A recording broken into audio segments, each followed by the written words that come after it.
Përshëndetje të nderuar ndjekës të Antena Televizion. Jemi në emisionin pa emër, një emision i cili ka për qëllim shqyrtimin e realitetit politik në vendin tonë, në varësi të çdo ngjarje që ndodh në kontekstin e aktualitetit të ditës.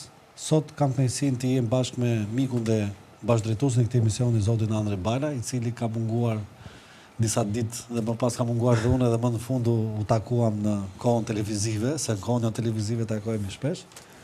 Sot kemi të bëjmë me trajtimin e një teme e cila i paraprin diçka që pritet të ndodhë. Hetimet e çështjes Balluku, hetimet e çështjes së Akshit, në cilin flitet përfshirja e vetë drejtoreshës së përgjithshme të Akshit, zonjës Milinda Karçanaj, në shkeljen e barazisë në tendra dhe madje dhe në ndihmën e dhënë për atë që dyshohet një grup i strukturuar kriminal, me drejtues zotin Ergjys Agasi, ku ngjarja që e nxori në pa dhe evidentoi këtë gjë ka qenë rrëmbimi i një tjetër biznesmeni, zotit Geron Meçe. Duket sikur rrethi i spakut, ose më saktë rrethimi i kryeministrisë, po ngushtohet perimetri. Kryeministri zoti Edi Rama ka qenë goxha i shqetësuar në ndarjet e tij, ka ndryshuar dhe gjuhën politike në raport me sistemin e drejtësisë, nga drejtësia e cila ne kemi dhënë shpatën dhe ka drejt bëj drejtësi dhe nuk komentojmë proceset, ka kaluar në narrativën tjetër e cila do thotë që spaku është në super xhiro dhe madje kjo liri që është dhënë po keq përdoret, duke tentuar që të ndryjë në kompetencat e ekzekutivit. Pritshmëritë e opozitës, e cila zhvilloi dhe dje një protestë në cilën kishte shumë njerëz dhe ishte një protestë që deri diku e motivon elektoratin demokrat, mendoj që po e çon Ramën drejt një qeverie teknike. Pse e mendoj këtë? Sepse proceset të cilat janë aktualisht në fazë hetimore dhe proceset hetimore që pritet të inicijohen, në cilën arrin deri aty sa fliten edhe për emra brenda familjes së kryeministrit, të krijojnë një ide që vendi në 6 muaj të ardhshëm maksimumi mund të shkojë në një qeveri teknike. Gjithashtu dhe një deklaratë bërë nga vetë kryeministri, i cili risillte në vëmendje momentet e vitit 2017, se si e morin vetë iniciativën me vullnetin e tij për të takuar kryetarin e Partisë Demokratike të asaj kohe, Lulzim Basha, dhe për të bërë qeveri teknike me të vetmin kusht pa negociueshëm që kryeministri qëndron dhe çdo gjë tjetër mund ndryshohet dhe mund negociohet, krijon bindjen që qëllimi dhe qëndrimi i pritshmërive ndaj këtyre proceseve dhe ndaj raportit të tyre me ngjarjen dhe me zhvillimet politike është vajtja e vendit drejt një qeveri teknike. Sa gjasa ka të ndodhur kjo? Mendoj që gjasat janë shumëta, por problemi është që si do negociojmë palët me njëra tjetrën. Ndërkohë që vihet re që sot ka qenë një situatë tensionuar në Kuvendin e Republikës së Shqipërisë për shkak sepse është vendosur përjashtimi i deputetëve të Partisë Demokratike, të cilët bën një lloj protestimi ose një shenjë proteste nëpërmjet hedhjes fishek zjarreve, përmbysjes karrikeve, nxjerrjes pankartave për korrupsionin e madh që ka përfshirë qeverinë. Dhe i mendoj se qëndrime totalisht të ligjshme, për shkak sepse bëhet fjalë për përfshirjen e zëvendës kryeministres dhe ministres të infrastrukturës dhe energjetikës, bëhet fjalë për përfshirjen e Akshit, i cili është një nga institucionet më të rëndësishme, i cili menaxhon të dhënat më sensitive qytetarëve të Republikës së Shqipërisë, dhe menaxhimi i një shume të jashtëzakonshme parash që vijnë nga taksapaguesve shqiptar. Dhe çfarë ndodh? Ndodh që kur të futen të gjithë bashkëpunëtorët në këtë rrjet, ose më themi në lëmin e spakut, atëherë ti ke përgjegjësi morale, sepse 1, 2, 3, 4, 5 mund të jenë raste përjashtimore, po 90, 11, 12, 13, 20, siç po ndodh tash, kjo është pastaj diçka që ose të bën të papranueshëm si kryeministri më naiv, i cili bën me inkonsciencë lejimin e këtyre ngjarjeve, ose i bie që i përfshirë. Ti si e shikon, Andre? Do të thoja që Rama e ka sfiduar spakun në momentin kur i kërkoi ose përmes mesazhit që dha në fillim, kur nëse më vjen mend, kur mos gaboj u arrestua zoti Veliaj, i pati kërkuar që të i tha spakut paktën që hajde guxoni më merrni mua telefonin. Po. Mbas heqjes zotit Erion Veliaj nga gjendja e lirisë në gjendjen e burgimit.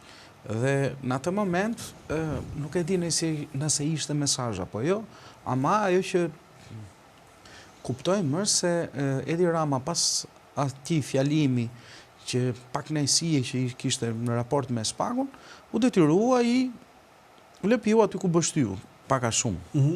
Le ta themi kështu. Pra u tërhoj që nga të gjithë qëndrimet që pati, sa i përket organit akuzës, që po e bënte punën keq, jo ashtu siç duhej, ose jo ashtu siç i vinte për hise, ose i vinte për mirë kryeministit Rama, kështu që në atë kohë kjo ndryshim i diskursit ose i debatit që pati nis kryeministi ose apatia e tij më mbrapa, Po, sa i përket kryebashkiakut Velie, i dha një lloj mesazhi, jo vetëm publikut, pra opinionit publik, që kryeministri nuk, se ti thuash dikujt për shembull, hajde provo të ma marrësh mua telefonit, do thotë sikur ata kanë diçka dhe ky nuk do e jepte. S'ka kontekst, pse do ta merresh në telefonin e Ramës atë? Nuk bëni sens.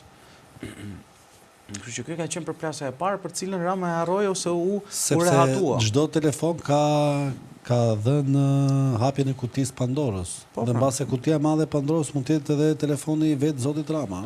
Po pra, por nuk e di. Sepse gjitha shtigjet siç të shojnë në Rom, ose gjitha rrugët të shojnë në Rom, duket sikur gjitha këto procese ëndër po çojnë drejt Ramës. Po pra, unë kam thënë që unë nuk besoj se kam thënë më përpara që në arrestimet që janë bërë deri tani, ne e dim që Rama ose gjithmonë liderët e çfarë të lloj partie, komunikimet, sidomos me varësitë e tyre, pra, unë nuk besoj se një ministër i Ramës merrej vesh ose bien të dakord me sekretarin e përgjithshëm të kryeministrisë, pastaj shkonte biseda përmes sekretarit të Rama. Unë besoj se ata nuk kalonin burokracira përmes njerëzve të tjerë ose burokracira që ka kryeministria, po kishin komunikim drejt për drejt me kryeministin. Për sa kohë gjithë të telefonat të ndaluar deri tani të paktën nga subjektet që kanë qenë SPAK-ut, qoftë edhe të drejtorit të ARSH-s, nuk kanë pas një bisedë këta me Ramën për pune, për një tender a koncesion apo ku dijon çfarë, besoj se kanë pasur. Nga metodologjia e zgjedhur ose telefonat e kapur për bisedat më parshme, vite më para që po bëhet ky lloj tenderi. Mund të ketë favorizim, mund të ketë, nuk e di pse, arsye, apo jo, besoj se kanë lidhje dhe me Ramën. Tani ideja është që nuk e kuptojnë nëse ka pas informacione ose ka indicje apo ka prova që Rama e ka bërë këtë punë dhe pse SPAK-u nuk ka vepruar, po i bjen tangent edhe i bjen vërdall Edi Ramës. Dakor. Qoftë me deputet, qoftë me ministra kryebashkiake e tjerë, qoftë me familjarët e tij. Duket sikur i vihet rrotull kështjellës pikërisht për të rrëzuar mbretin. Po pra, po se do binin oficerë, do binin ushtarë, do binin te mbreti që në fillim, është ideja. Besoj se Rama tani është në pozitat e tij më të dobta sa i përket e para një raportin që ka me opinionin publik, se ai nuk është ai që ka qenë më përpara. Pra, e nisi në 2013 se do sillte drejtësinë dhe bënte këtë drejtësi përmes institucioneve të drejtësisë dhe do bënte përmes kundërshtarëve që her pas here gjatë kohës që i ka qenë në opozitë kanë si thuaç kanë kryer vepra penale ose kanë pas kontravajtje ligjore. Po këtë harroj, se këtë keq që ka Rama. Pra vendosmëria dhe koherenca e Ramës për shembull është lëmë për dëshiruar. Pra kur e mori mandatin 2013, njerëzit patën një lloj lirimi sepse një periudhë e errët si thuaç e sunduar nga në atë kohë nga zoti Berisha me një pushtet absolut që kishte të bënte me pjesën e ngjarjeve, disa ngjarjeve më të këqija që kanë ndodhur, sikur si 21 janari, se po afron 20 janarit. Pra, apo dhe Gërdeci, Rama premtoi se do bënte drejtësi. Sepse në atë kohë pretendoi ose viktimat, po dhe palët, sidomos palët e dëmtuar, pretendonin se drejtësia është e bërë gjysmake dhe nuk ishin dënuar fajtorët kryesor ose aktorët kryesor të qoftë masakrës Gërdecit, qoftë të ngjarjes së 21 janarit. Tani Rama mbasi mori pushtetin u rehatua. Nuk u mor fare me atë pjesë. Dhe nëse sot nuk ka drejtësi, është sepse Rama nuk e donte drejtësinë. Rama donte pushtetin e tij dhe e zgjodhi si kartë ngjarjen e 20 janarit të Gërdecit, thjesht për sulmuar në opinion publik kundërshtarin dhe asgjë më tepër. Se e kemi parë. Pra nuk ishte vullneti i Ramës të merre me ngjarjet më trishta që ka kaluar. Vendi vullneti i Ramës ishte të bënte këto që kemi parë deri tani. Po kjo pjesa e dosjes të Akshit tani. Po pra. Po se s'kam tani po shkoj te dosja Akshit. Vetëm thjesht për treguar se cënon Ramën. Dhe pritet që do të cënojë dhe më shumë. Unë nuk besoj se dosja Akshit kërcënon Ramën ose e cënon Ramën. Të gjithë personazhet ose ekipit që her pas here thoshte Rama që janë pjesëtar të ekipit, pra të gjithë personat të cilët kanë marrë masën arrest me burg, e cënojnë imazhin dhe reputacionin e zotit Rama në raport me opinionin publik her pas here. Kur sa i përket raportit me ligjin, e cënojnë sepse të gjithë këta individ nuk kanë qenë pa kokë. Prandaj është kryeministri, i cili nuk drejton turmat ose nuk menaxhon vetëm Ministrinë e Financave, sa edhe bën Ministri i Financave. Kryeministri është për të menaxhuar punët e shtetit përmes emisarëve, po e them në thonjza, ose përmes atyre që kanë marrë përsipër të kryejnë detyrën, sikur janë ministrat, zëvendësministrat, drejtorët etj. Sekretarët e përgjithshëm çdo institucioni, se këta merren kryesisht me letra. Problemi është se Rama këtu ka dështuar. Dhe ky dështim nuk i takon vetëm ministrave, i takon dhe kryeministrit. Pra pjesë e këtij dështimi është edhe Rama. Nëse vërtetojnë ato që ka bërë Spaku, se deri tani nuk kemi asnjë produkt. Problemi është se nëse drejtësia është bërë keq, është bërë që kur ka nis në thelb, u bë dhe për filanin dhe për fistekun.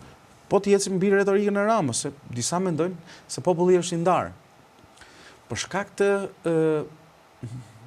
nuk do të thoya vuajtje, për shkak të një kalvari të gjatë që kanë ndodhur tek gjithë tranzicionet e pushteteve. Pra nga PD-ja në PS, nga PS-ja në PD e kështu me radhë, shqiptarët janë ndrobitur dhe janë të lodhur. E para herë të merren me politikë që këta nuk duhet i shohin suratin fare, nuk kanë asnjë dëshirë. Pavarësisht se i votojnë, shkak mund të jetë interesi apo interesi momental, qoftë duke qenë pjesë e një institucioni apo qoftë duke pas dikën në punë, pjesa tjetër besoj se janë komplet apatik sa i përket politikës.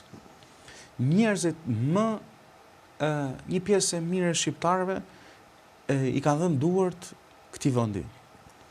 I kanë dhënë duart këtij vendi sepse ndjehen, me fjalë, këta i vran, nuk i vran vetëm kur ndodhi ngjarja e janarit, nuk i vran vetëm shpirtin e protestës, por këta vran dhe shpresën. Pse vran shpresën? Se njëri goditi turmat, tjetri nuk dënoi autorin që goditi turmat. Dhe këtu tani presupozohet dhe u kërkojnë njerëzve hajde ti mblidhur në protestë, me këtë mblidhen në protestë. Për çfarë të protestojnë? Për këtë protestojnë.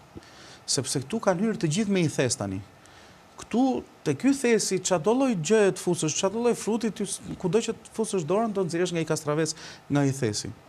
Pra është kthyer thesi në kastraveca. Pretendonim se ishte thes me fruta perime, po është i thes me kastraveca. Te thesi me kastraveca shqiptarët janë të larguar dhe nuk i intereson më se ç'a bën Rama. Ajo që intereson shqiptarëve sot për mendimin tim, ose edhe mua, se s'po flas për shqiptarët, sikur jam zëri shqiptarëve, po është të di se ku po shkon gjëja. E qartë. Me fjalë kush është ardhmja nesër, mbi çfarë perspektiva po ngrihet qoftë dhe puna e Spakut, qoftë dhe akuzat e Spakut për familjarët e Edi Ramës apo për njerëz pranë qeverisë tij apo çfarë.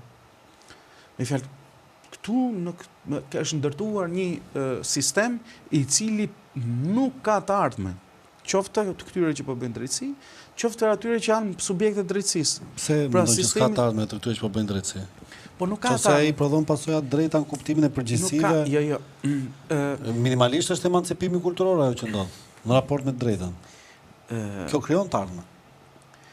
Po si mund të krijojë të ardhme për shembull një institucion, po ta them sinqerisht, që e nxjerr një subjekt në kërkim, në fjalë ndërton nga procedimi penal jep mas arrest dhe të nesmen po ky personazh tek shtëpia e tij arrin të heqi një kantinë të tërë verash miliona euro i nxjerr nga shtëpia sikur s'ka ndodhur asgjë. Drejtësi është kjo. Si mundet ai ku e bën këtë ai mund të prish provat? Ai ku e bën këtë mund t'i intimidoj këdo? ti s'ke asnjë lloj kontrolli. Prandaj po them që është e mangu drejtësia që na sollën këta. Ose është një drejtësi që për mua le për të dëshiruar.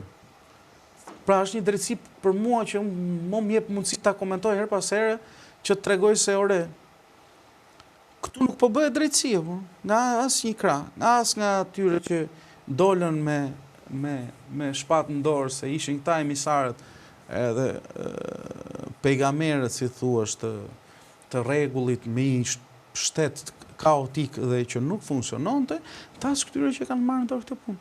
Këta më duket sikur her pas here, sinqerisht më duket sikur dhe po i amnistojnë.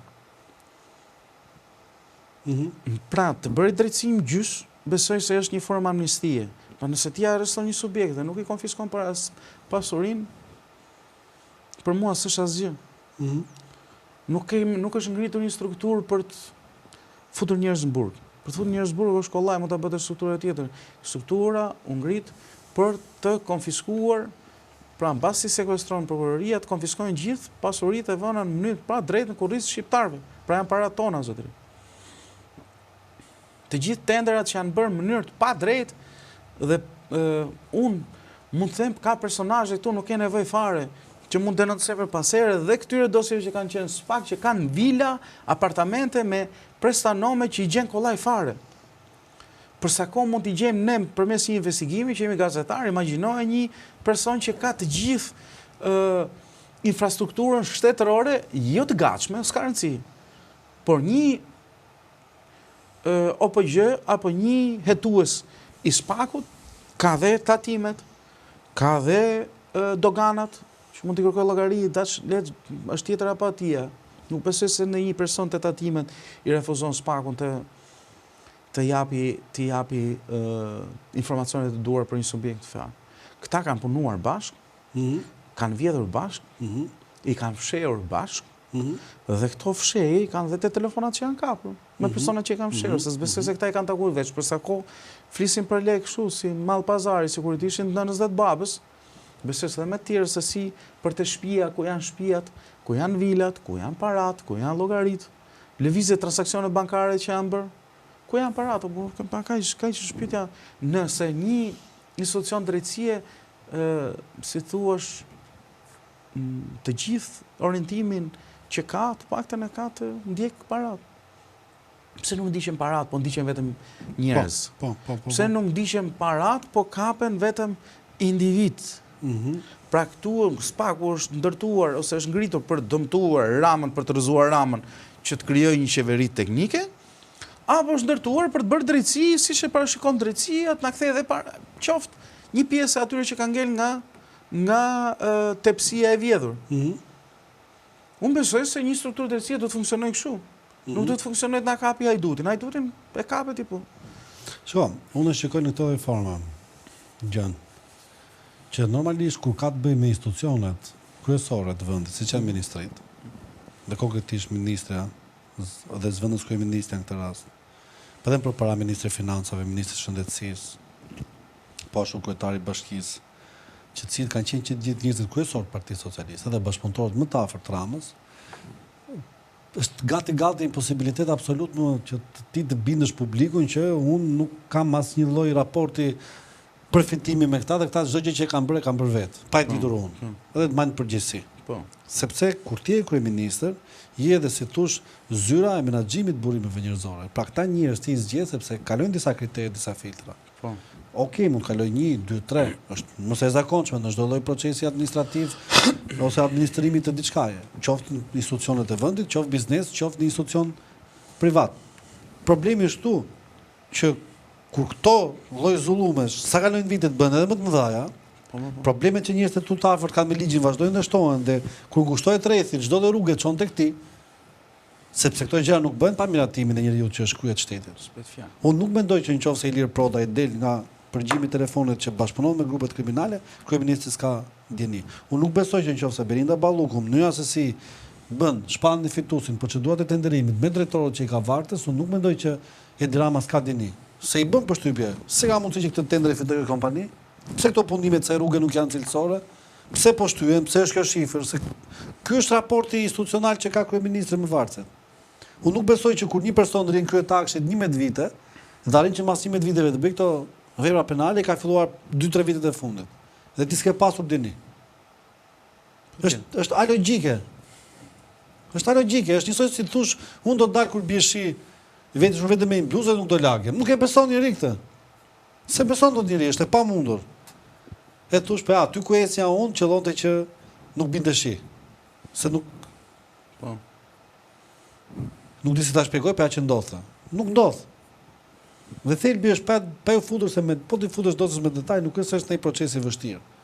E nuk është se ne duke trajtuar në mënyrë të përgjithshme, nuk po trajtojmë në mënyrë të veçantë sepse s'duam ta trajtojmë ose s'dim. Vjen ato, janë aty. E ka prokuroria, i lexon kushdo. Bile s'bën të aksesueshme për publikun që në momentin që i dorëzohet dosja avokatit ose i dorëzohet akuza. Nuk është problemi aty. Dhe nuk besoj që janë akuza të ndërtuara pa pasur fakte dhe prova konkrete, siç ka ndodhur dhe që ka dalë tashmë kamera që një nga subjektet që është pjesë e procedimit, konkretisht Ergyll Sagasi, mos ketë fakte. Sidomos kur pikërisht në disa filmime bëhet fjalë që vetë drejtuesi i institucionit ka shkuar në zyrën e tij.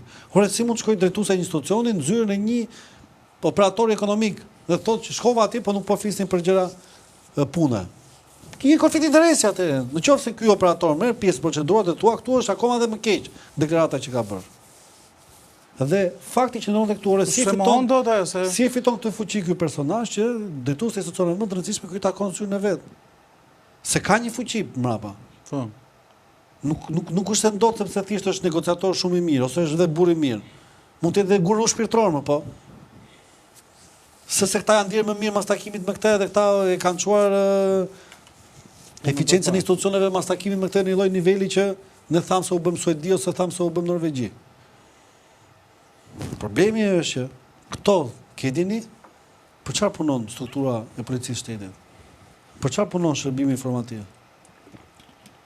Konkretisht zyrat e korrupsionit. Për çfarë është drejtoria antikorrupsionit? Si ka mundësi si kanë këto, se ka dhe palë tjera që kanë përgjegjësi në këto procedime ose në këto raste. Nuk është thjesht ideja që këto dolën dhe ky si dinte. Mirë, po këto drejtorinë që kanë detyrimin ligjor që të monitorojnë pikërisht këto probleme, se ne kemi parë që janë arrestuar specialistë të Agjencisë Bireve të Përqendruar ose të Komisionit Prokurime Publike.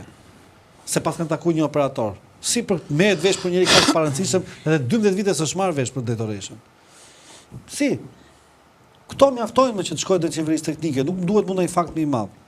Se po shkon drejt Ramës ose drejt njerëzve të afërt, qofshin drejtet familjar, këtu s'ka pasaj më ku të qëndroj. Po problemi është që duke pa këto raste ne kuptojmë që edhe po të shkojë drejt atje nuk ka minimumin e përgjegjësisë politike dhe ligjore që ndërmarrë hapin.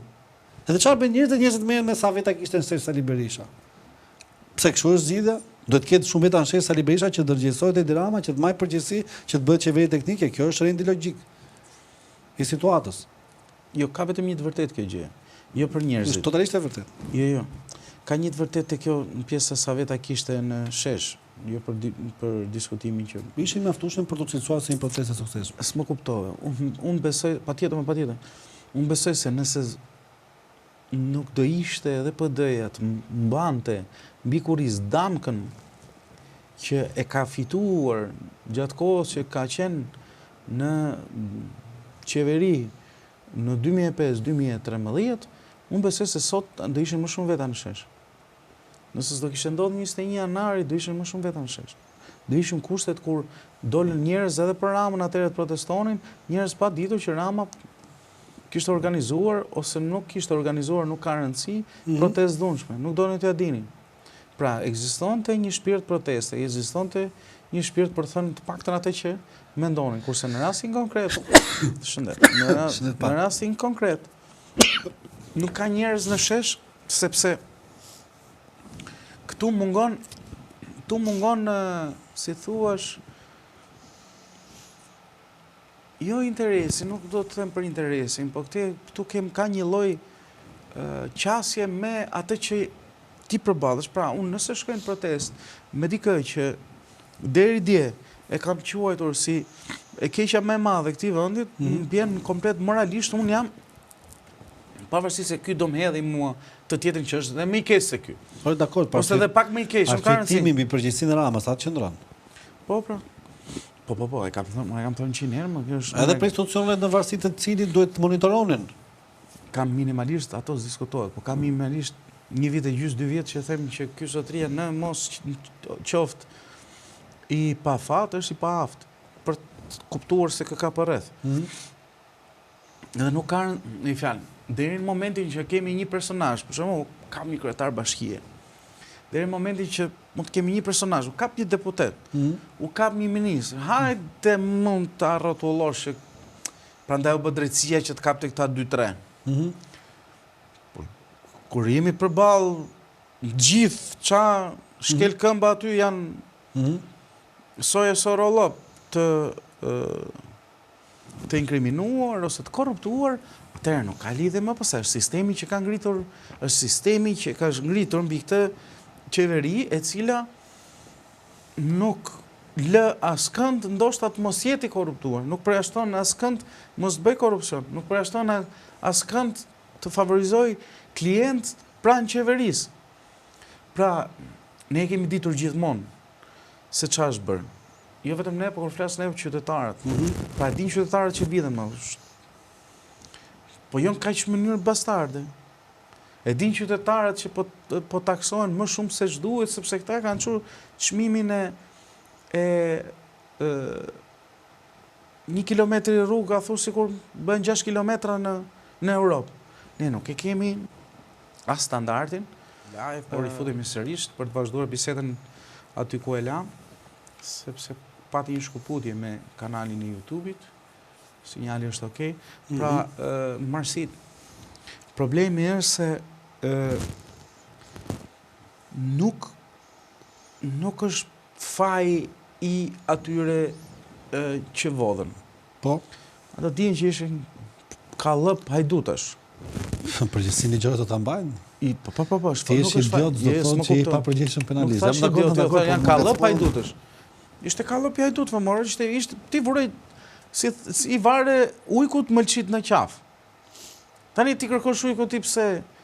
Jo, problemi është që ky që duke ditur që është ujk dhe ja var mëlqit në qafë, ku e ka pasur benefitin, përfitimin.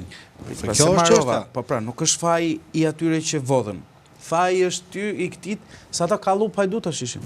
Absolutisht dakord. Faji është i këtit që zodhi hajdutët të na drejtonin, i vari mëlqit në qafë dhe i tha tani priti më si hati këto. Po dhe i haj se e ka për natyrë. Dhe përgjegjësia, kur ke ka shumë subjekte, pastaj takon këtij që organizoi shpërndarjen e mëlqive tek lukunia e ujqërve. Te krye ujku. A kupton? Krye ujku tani nuk është më pak fajtor se sa këta të tjerë. Minimalisht, moralisht, do të kishte dhënë 10 herë dorëheqjen. 10 herë. Për e para, mocion mosbesimi ka muaj që e ka ndaj opinionit publik.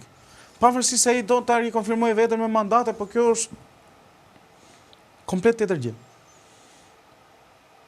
Mocioni mosbesimit ka kohë që është, përsa kohë ti pjesë më të madhe të njerëzve që kanë shkuar në SPAK kanë përfunduar në burg, ose kanë dalë në biseda për afera, qoftë duke shpërdoruar detyrën ose favorizuar pa futur asnjë lek, pa bërë korrupsion, nuk ka rëndësi. Unë i kërkoj SPAK-ut ose i them SPAK-ut që ku janë parat e mia dhe ku është korrupsioni që ti je zotuar që ta luftosh, po unë midis Ramës dhe Dumanit ose Braus që është tash apo Krajës që ka qenë, nuk ka rëndësi, unë zgjedh këta. SPAK-un. Midis SPAK-ut dhe drejtësisë si e drejtësinë. Dhe ka diferencë madhe. Kur flasim midis Ramës dhe SPAK-ut, është një gjë. Kur flasim midis SPAK-ut dhe drejtësisë, votoj drejtësinë sepse e flas në kontekst se unë mendoj që situata ekstreme duan zgjidhje ekstreme. Pra, në situatë normale e ke luksin ndërpros situatë. Në situatë kur është shumicë është pak a shumë si puna gjendjes së jashtëzakonshme. Që në situatë normale, normalisht do dali policia për të ruajtur rendin. Po në situatë gjendje të jashtëzakonshme do dali dhe ushtria. Po tjetër. Edhe gjë vlen edhe në rastin e drejtësisë, kur korrupsioni është fenomen jashtëzakonshëm. Po, dhe ç'ka s'ka blegë ti thuj s'kan si të isha për ndëshkim do krijosh një institucion ose një instrument ad hoc të përkohshëm me kompetenca speciale, pikërisht për zgjidhje të situatë ekstreme. Po, okay. Se çfarë do bësh nëse për shembull, po e marr si rast hipotetik një kryeministër, ka gjithë strukturën shtetërore, aparatin shtetëror, pra Policinë e Shtetit, Shërbimin Informativ, strukturat e antikorrupsionit, strukturat e tenderimit dhe i gjen leadershipin që i binin në mënyrë perfekte për të bërë këto vepra penale dhe sistemi i drejtësisë kompleksohet. Atëherë në vullnetin ndërkombëtar ose përdor disa prokurorë si mekanizëm për vendosjen e drejtësisë ose kërkon një institucion special që jep kompetenca speciale dhe mbështetje pikërisht për zgjidhje të situatë të jashtëzakonshme. Unë mendoj që nuk matet çështja nga standardi ligjor, matet nga funksionaliteti dhe pasoja, që do të thotë, nëse kjo situatë ekstreme me këtë zgjidhje ekstreme që është aplikuar, arrin që të ulë të marrësh korrupsionin, se utopi nuk ka shanse të ndodhi, dhe arrin të emancipoj kulturalisht strukturën e administratës shtetërore, mendoj që ka qenë shumë e dobishme dhe domosdoshme. Nëse kjo nuk e prodhon këtë emancipimin kulturor, falta përfundoj, mendoj që nuk ka qenë zgjidhje eficiente. Por çfarë ndodh? Në këto 35 vite demokraci, pavarësisht se si ndodhin gjërat, SPAK-u ka qenë fenomeni institucional më i dobishëm. Po. Për historinë e respektimit të ligjit. Po. Sepse po të kujtoj dikur kur kemi qenë në fëmijë, Edmond Koseni për rajën e 5 kriminalëve ordiner dhe u bë komisar Katani, legjend. Ndërkohë që nuk kemi arrestimin e zyrtarëve të lartë dhe të kokave të grupeve kriminale, mandat arresti sekuestrim me pasurisë. Po. Nëse ecim akoma atë etalonin që aq pak na duke shumë, kjo në kushtet e sotme dhe në kontekstin e sotëm është diçka e zakonshme. Po, patjetër. Jam dakord. Tani, se si e krijon një sekond, më fal. Narrativën. Një sekond. Për ta matur këtë gjë, është çështje personale. Vetëm jo, nuk e kisha. Jo, kam me ty, kam fjalën në kuptimin se e shikon. Më fal, është çështje personale si e sheh. Të jap një këndvështrim. Tahiri u bë subjekt i SPAK-ut se kërkoi pafajësi dhe e ktheu gjykata lart, e ktheu në apel dhe e kapi SPAK-un. Dhe e dënuan me 3 vite. 2 vjet e qelirie. 2 vjet e qelirie për shpërdorim detyre pavarësisht se hyri për grup kriminal. Më thetë thash. Sa kanë kaluar nga dënimi? A mund të rehabilitohet Tahiri për shembull politik? Mund të rehabilitohet. Besoj që po. Shumë bukur. Atë kush në momentin që i parashkruhet dënimi penal. Po pra kanë kaluar 5 vjet besim. E që ka pavarësisht se nuk e di ka interes. Kjo është bisedë tjetër, vetëm ule pak më shumë mikrofonin se ta kap mjekra. Jo, pa e vonë. Çik më poshtë. Atëherë, edhe thot unë, më dënuan për një gjop për 120.000 lekë. Po. As kam vjedh, as kam bërë korrupsion, as kam fut parë të jo në gjepin tim, atë bëri drejtësia, ma futën këta të mitë, mund nxjerrësh narrativa sa dush për të bërë spinë e PR që ta bën me kasten me i fjalë që të dënonin. Tani, a mund të rehabilitohet zotëria në politikë? Dhe pse flasun që drejtësia do të jetë e plot në këtë rast? Po. Që mos ketë mundësi rehabilitimi. Pra, nuk mund të shtie si puna e Saljanit, që u dënua me burg për kallëzim të rrem, dhe sot po bën politik, apo jo? Po. Po të ishte dënuar për korrupsion, nuk do bënte dot. Nuk e kam për Saljanin, e kam përgjithësi. Po të ishte dënuar sa i mirë për korrupsion, nuk do bënte dot. Po ta provonin ta që. Po as mos të reflektonin, as mos kishin shans që të kërkonin që të rehabilitoheshin pra politik. Po të mos ishin lënë parat që këta na kanë vjedhur, as këta nuk do nxirrin, është njësoj sikur kemi parë tonogratat shpallën SBA, që ikën këta dhe vunë fëmijët e tyre. Po. Patjetër që fëmijët e tyre nuk janë si baballarët e tyre, po ky është produkti i babait, nuk është produkti i veti. Më kupton çfarë do të them? Saktë. Qoftë me lekët e babait, qoftë me lidhjet e babait, influencat, qoftë me tani iku filan, iku Lena, erdhi Prena. Më kupton? Po ti kishim prekra drejtësia këtij të parit, nuk mund dilte ky zotëria pastaj. Më kupton? Themi shtumo që ti mendon që nëse shkon qeveri teknike, është zgjidhja e dur apo jo? Prit, se do shkojmë te qeveria teknike, një sekond. S'është zgjidhja e dur, këtë po të them. Po pse pra? Po sepse ikën Lena vjen Prena. Ore më fal. Po. Ne, nëse kemi një kryeplak që një gjithë plak fshati. Jo qeveri teknike. Falni se edhe nëse ky korrupsioni s'mund të themi pse ta heqim këtë se po ikën ky do na vinë. Çfarë bëri Berisha? kur dha dorëheqjen. A ngriti një buratin, një pupac? Po. Po. Shumë bukur. A ishte po pra Berisha de facto? Absolutisht dakord. De jure ishte Basha. Po. Shumë bukur. Sot a kemi po prap de facto Berisha dhe de jure dhe të gjitha që konfirmoj atë që... Absolutisht dakord. Rama, Rama krijon... Ku e ka legjitimimin e këtij lloji pushteti? Prit, Të një masa. sekondë. Rama, e zëm se bëhet qeveri teknike. Në 1 janar, 20 janar, 21 janar. Mocion mos besimi, ashtu, zgjedhjet parakoshme, e vendos parlamentet, nuk e vendos do drejtësia, as opozita. Bëhen zgjedhjet prap. E fiton Rama. Ikën Rama nuk kandidon, po gjen një burr aty, një pupac si Basha. Dhe e fiton. Çka ke ndryshuar? Pra parat që financojnë të gjithë këtë mekanizëm, sistem të ndërtuar, nga këta janë qarkullim. Pra janë të biznesmenët, bizneset, ndërtimet, kompanit, janë qarkullim. Ti si ke kapur ato. Dhe këta, përmes pushtetit të paras, krijojnë dhe pushtet politik. Prandaj, politikanët ndryshëm e kanë pas nevojë domosdoshmëri që të afirmohen apo të rikonfirmohen në politik përmes influencave që kanë pas bandat në zona ndryshme. Sakt. Dhe parat që kanë ata. Bëjnë gjithë kohë sikur bëjnë fushate dhe bëjnë ne fondet e KQZ-s e dim shumë mirë, më kush i nxjerr se sa kanë harxuar në fushat. Hedhin ca shifra idiote, qoftë këto të partive të vogla. Jam dakord. Shiko, për më tepër që ka diçka. Dhe fenomeni kryesor, se di si është, jo më ti totalisht legjitime atë që thua dhe perspektiva nga cilat ti shikon është në mënyrë racionale.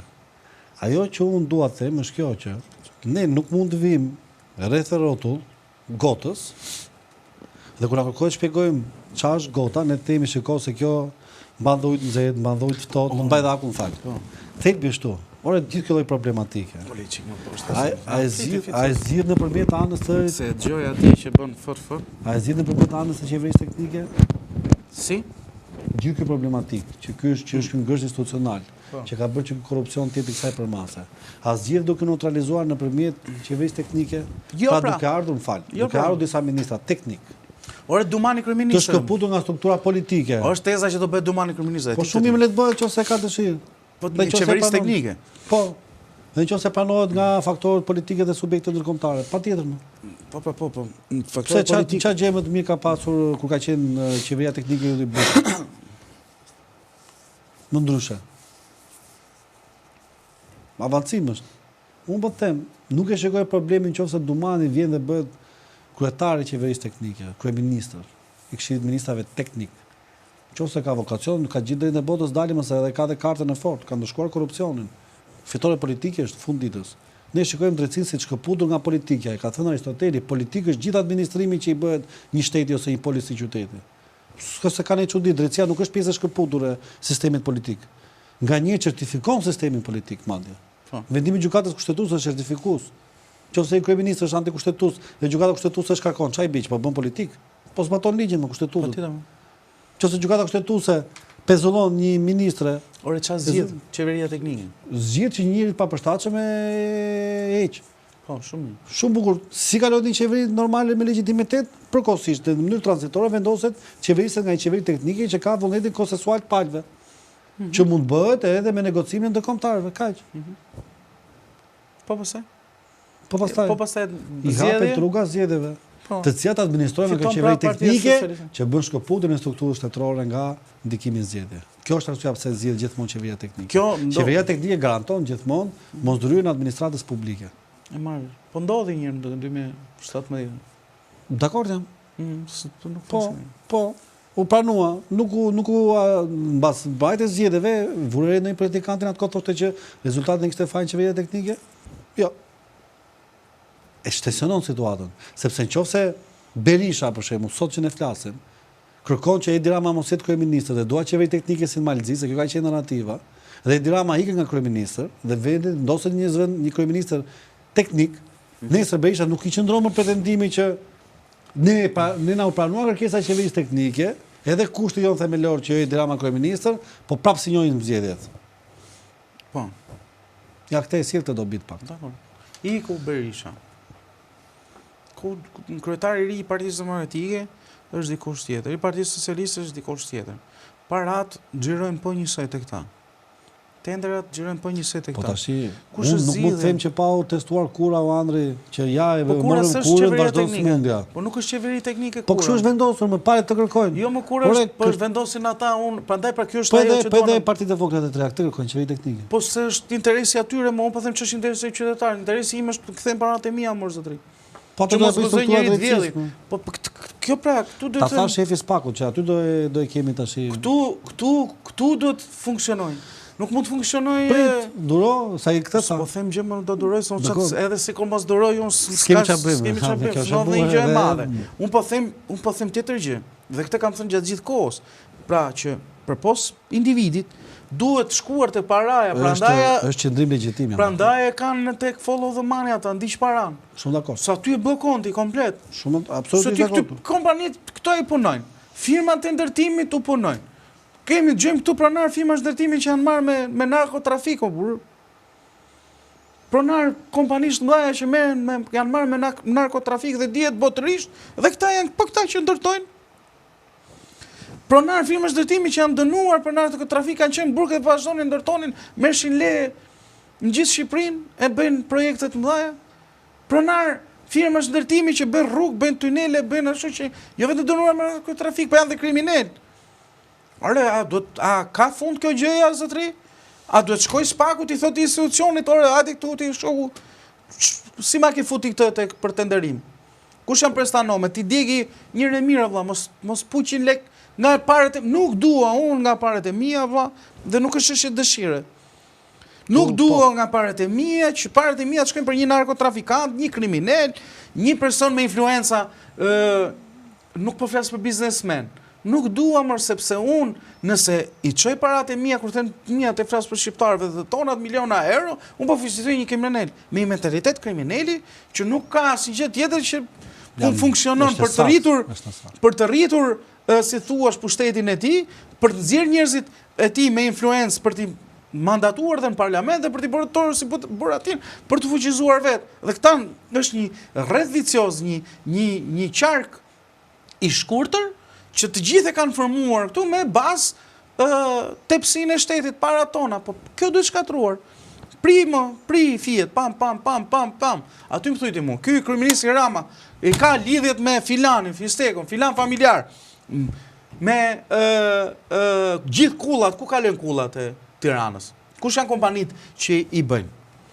Kaq më të më gjesë pakum. Kush janë kompanitë që bëjnë kullat e Tiranës? Kush janë kompanitë, studiot arkitekturore që japin, që bëjnë aplikimin dhe me Rama, nga kush kalojnë këto? Pse si gjenë? Ore, gjithë, unë e ti dalim këtu të poshtë lagjës, tani të pysim 2 vete e din se si ndodh. Ma gje pra ti? Ma gje lidhjet, ma gje fjet. Zhduki këta, pam, priti fjet, priti paran, tu po marrë, po i preve paran, vdi gje. Prandaj shqiptarët drobitëm, se janë pa para, se tishin me paran, s'do donin të adinim, se i kanë marrë gjithë ta, Kuçedra. Kuçedra ka futur gojën te burimi dhe po i pi gjithë ujin e fshatit tani. Ja kupton, kështu është muhabeti, se ky fshati joni i vogël, ne njohim të madhe të vogël, me dreqë shetane, e dim, janë gjithë cullak më para opinionit publik. Nga Rama i pare, por Rama si ka ik turpi. Rama është ka ngjerë me fjalë, është bërë një maskerë kohë, del aty në televizor, është vrentur, është nxirr. Del aty në televizor na bën kot akoma moral që unë prapë unë sa ashtu. Ai është cullaku, është turp. Me fjalë në konceptin që kam unë ose kisha unë për Ramën, nuk qëndron më narrativa, fabula që ti i pa përlyr. S'ka byth ku të vepurit. S'ka logjik tani, më thua ti mua unë jam i pa përlyr, por këta kanë vjedhë gjithë mbrapa shpinës time. Ti je kryetari i thesin. Pra është si një fshatar tani të shkoj dalin treg, edhe ka i thes me kumlla, se këta gjithë hashin kumlla, ma më t'i ti shesi aty, unë kam kastraveca, thotë ose domate, po i thotë, i thesin me kumlla. Duke si kumlla, po. Ma futi ai tjetrin me futi kumlla të mëre. Po ti se kontrollove thesin, valla. Se diti çapo na shete? Çapo shete? Sapo për djath. Po jo zotëri, ti je përgjegjësi kryesor, ka mbaruar punë narrativa jote.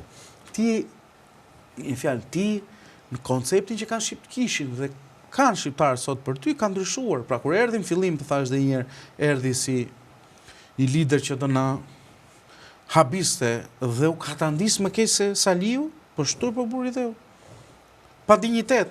U ka ta ndis më keq se Meta. Edhe Meta fliste për 700 milion. Më fjalë, për 700.000 euro. Ta flasin ato dyshen bëhe 4. A kupton? U ka ta ndis më keq se video Meta prifti më burr.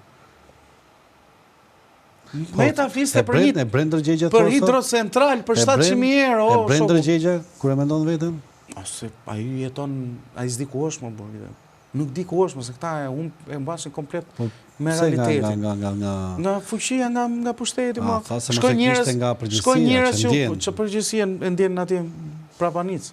Shkojnë kur ta ndjehet, kur të lëvizit dhe ta kuptoj pastaj se çfarë po i ndodh, po shkojnë njerëzit i puthin dorë, ti je më i miri, më i bukuri, më i lartit, kam zemër, pa ty nuk bëhet asgjë. Edhe vërtet e mendojnë ta se pa këta nuk bëhet asgjë. Dhe po të vdesin këta, si puna e Enver Hoxhës, kur vdiqe Enver Hoxha qanin gjithë se kujtuan se i zurja hataja tani, po përmbysej bota, më kupton çfarë do të them. Po. Pra pa atë nuk ka më morën fund të gjithë. Kështu është dhe puna e Ramës, që këta mendojnë se pa Ramën do marrin fund. Pa Berishën do marrin fund e kanë ngel po këta. Po nuk kemi asnjë treg tjetër, por prandaj janë hedhur këta të tjerët, të partive të vogla janë hedhur në Mexhelis, që të na tregojnë, na bindin se këta janë më të mirë se këta që na gjejnë. Mund të jenë vërtet më të mirë. Po nuk e besoj për sa kohë kanë dalë gjithmonë, një pjesë e tyre kanë dalë po nga një eta mitër. E jam thënë gjithmonë.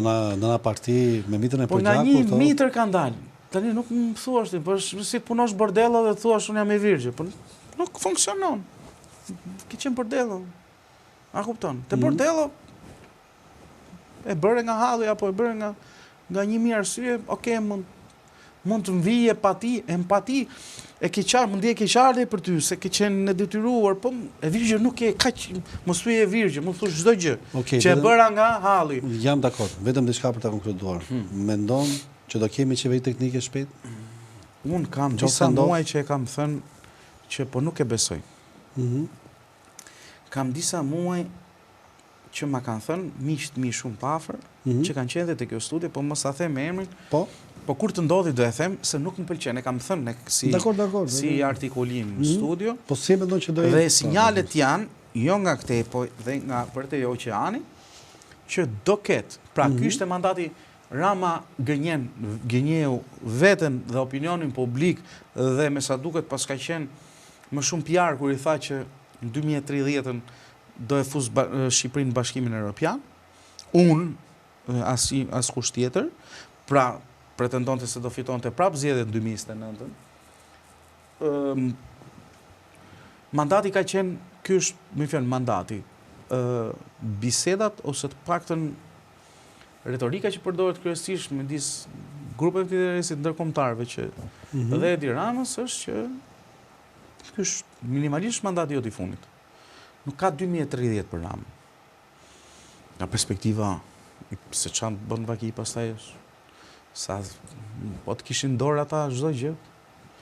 2030 nuk është më Edi Rama. Po tani para disa muajsh ka ndryshuar edhe perspektiva, sa kam dëgjuar që shumë shpejt edhe Rama nuk e ka më të gjatë, nuk e mbyll mandatin e 4. Atë që po tenton me shumë dhunë. Se kjo që po bën Rama është dhunë. Të mbashim qeveri me brek në përkëmbë, është agoni për qytetarët. Agoni e pastaj nga frika e humbjes pushtetit në përballje me drejtësi do zgjatet sa ashtu nisi dhe 21 janari. Nuk nisi 21 janari se ndodhi një gjë e madhe se kishin vjetë 700.000 euro. As 1 milion euro. 21 janari, shqiptarët nuk u morën me parat. Shqiptarët tyre, se desha me përdori tem pejorativ, tyre maskarenjve u kanë falur shumë, u kanë falur më shumë se sa parat. Gjithë jetën. U kanë falur jetën.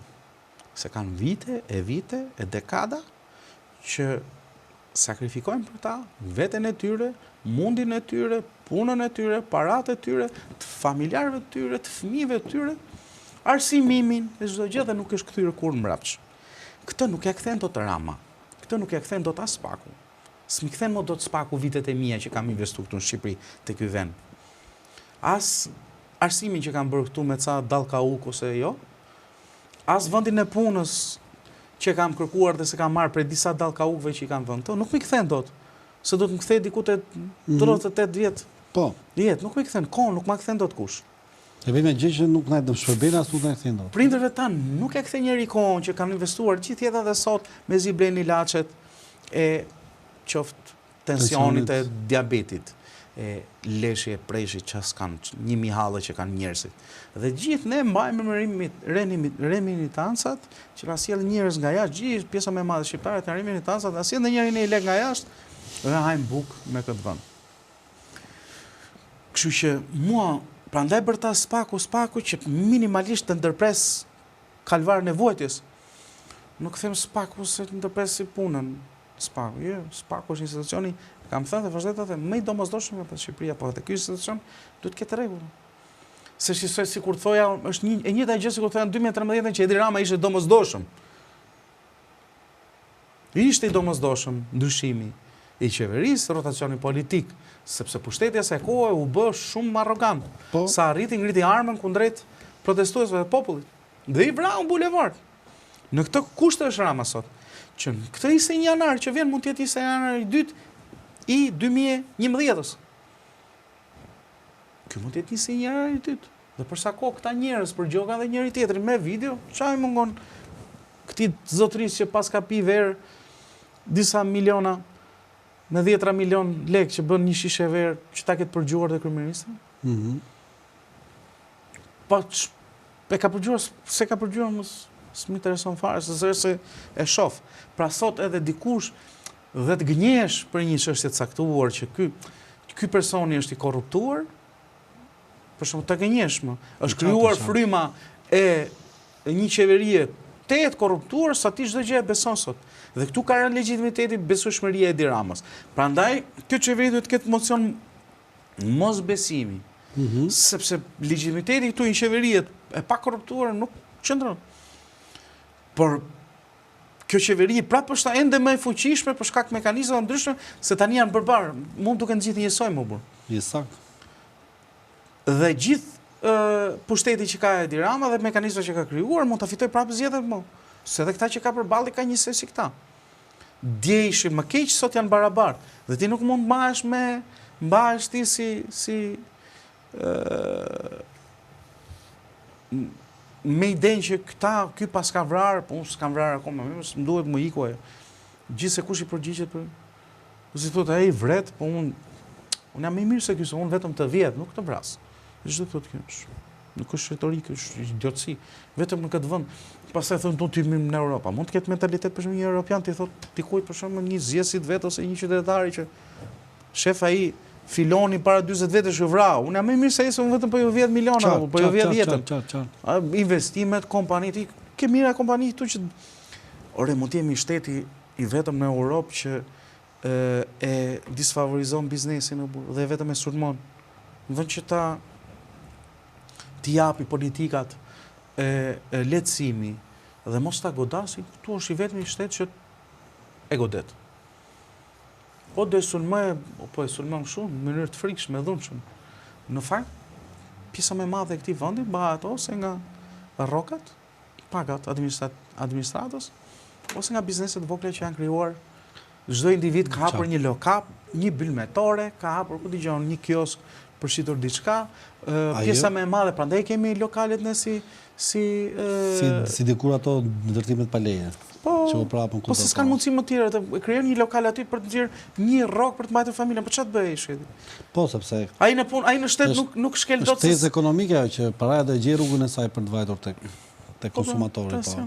Ç'është ashtu që urojmë që në muajt në vazhdim të ndodhin gjëra të cilat do kenë efektshmëri dhe cilësi për jetën e qytetarëve. Unë besoj se po. Por atë do marrin vesh shumë shpejt. Nuk e di në është vullneti për të bërë kjo gjëja. Do e shohim mendoj në ditën e Po, nuk e di në është në lupën e spa. Nuk e di nëse është vullneti për ta bërë këtë gjë, po besoj se do jetë vullneti, por prap marrësit nuk do doja dhe nuk do zgjidhja kurse si një institucion që më projekton qeverinë. Këta o të hynë gjithë dhe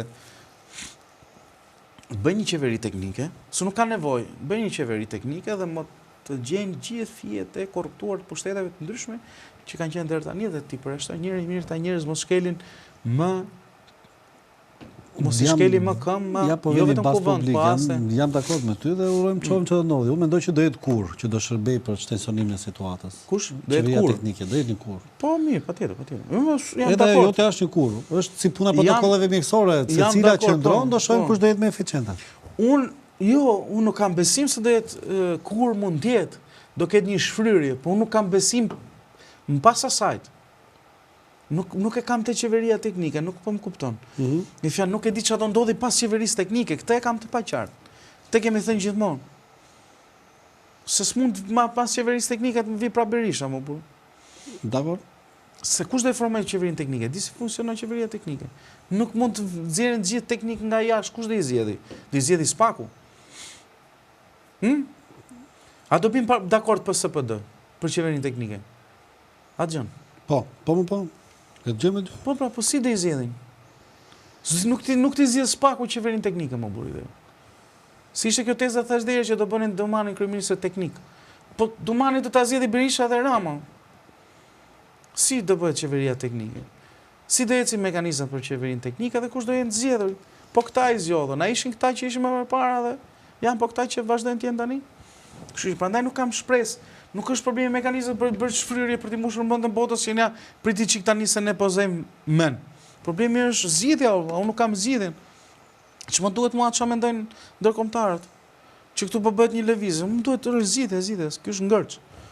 Ngërç institucional, pra kemi një hajdut që nuk pranon se është hajdut dhe nuk lëshon pe as karike se thotë jam i zgjedhur dhe i rikonfirmuar me më shumë se sa mandate se sa isha më përpara, kemi dhe hajdut tjetër përballë ti që thotë kapi hajdutin. Tani do kemi pastaj nëse dalin të dy këta do jemi kush është hajduti më i mirë. Unë mendoj që do ketë shtensionim nëse një pjesë hajdutëve dalin nga fusha politike e lojës. Tash do e shohim. Është bazë politike e hapur. Patjetër, unë besoj se po, mund të ketë, patjetër, po e shoh të gjatë. Unë besoj do ishte më shpejt, më fal, nëse këta do kishin prerë fijet ekonomike dhe gjithë rrethin e interesit. Situatat ngaherë ose përshkallëzohen për mirë ose për keq. Edhe në Romë në Lasht, Tiberiusi ndeti 20 vite diktaturë. Dhe ardhe Kaligulës fillim u pasi shpresë e re. Pa çka se nga një diktator u kalua në një smur psiqik. Njësoj siç mund kaloj edhe në zgjedhje më të mirë kur erdhi Claudio, më pas. Pa domethënë çdo ngjarje ka një rend që varet se si merr. Kushdo që do vi mas këtyre gjithmonë do jetë më i mirë se këta janë konsumuar. Nuk e kam nuk është kjo teza. Prandaj po them që duhet të shifet. Nëse ka liri zgjedhje, kushdo që të vi mas këtyre do jetë shumë herë më i mirë se këta. Siç erdhi Rama në 2013. Do e shoh. Të betohem, po ta them shumë sinqerisht. Ka raste që mendoj se edhe një kriminal që ta marrësh tani sot nga qelia, ta marrësh ta sjellësh ta votosh është më i mirë se këta më. Se nuk ka futur duart, nuk na ka vjedhur ai mor zotëri. A kupton në aspektin e nuk po them në kuptimin e psiqikës raportit të ndërtimit shtetit. Po them që unë për vete jam kundërshtar, dua ta shoh se do. Më mirë se këta është çdo kush. Dakor. Këta janë të mirë vetëm kur ballafaqohen me veprat e tyre, pra veprat e korrupsionit. Janë të mirë mes njëri tjetrit ose të keq mes njëri tjetrit, more. Aty hyn niveli krahasimor. Po kushdo që krahasohet me këta është 100 herë më i mirë se këta, kjo nuk do as mend as kalem.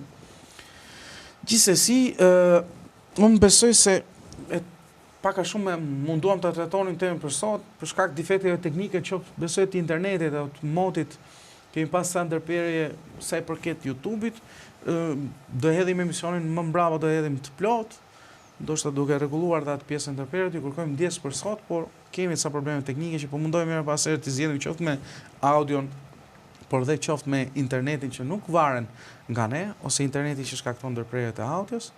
Gjithsesi dashur miq, ju lutem her pas here ju kërkoj që të na bëni like, subscribe ose na sugjeroni te miqtë tuaj. Falenderojmë gjithë diasporën që her pas here na komenton dhe na ndjek dhe do donim që her pas here të bëni ndonjë koment për tema të ndryshme në mënyrë që edhe ne t'i lexojmë, por edhe të reagojmë mbas të, si thuash, mbas të retorikës apo pikpyetjeve që ju keni mbi aktualitetin. Ju faleminderit dhe ju uroj një pasdite të mbar. Unë përshëndes me mikun tim Marsit Gupi. Ju uroj një pasdite të mbar dhe her pas here ndoshta duke na ardhur zoti Peçi mund të bëjmë një emision tjetër sa i përket aktualitetit që her pas here ka dinamika ndryshme dhe fillon të ndryshon në këtë lëmin ton që deri tani më duket thjesht i pasgjithshëm. Ose më saktë mund të ketë një formë, mund të jenë forma të shfryrjes së kësaj tenxheres me presion që her pas here zjen, po i është prishur valvula, besoj se mund të ketë një valvul që mund të krijojë një shfryrje, po nuk shoh zgjidhjet. Besoj se më shumë po na digjet grosha se sa do ham shëndetshëm ose do kënaqem duke ngrënë. Ju faleminderit dhe ju përshëndes miq.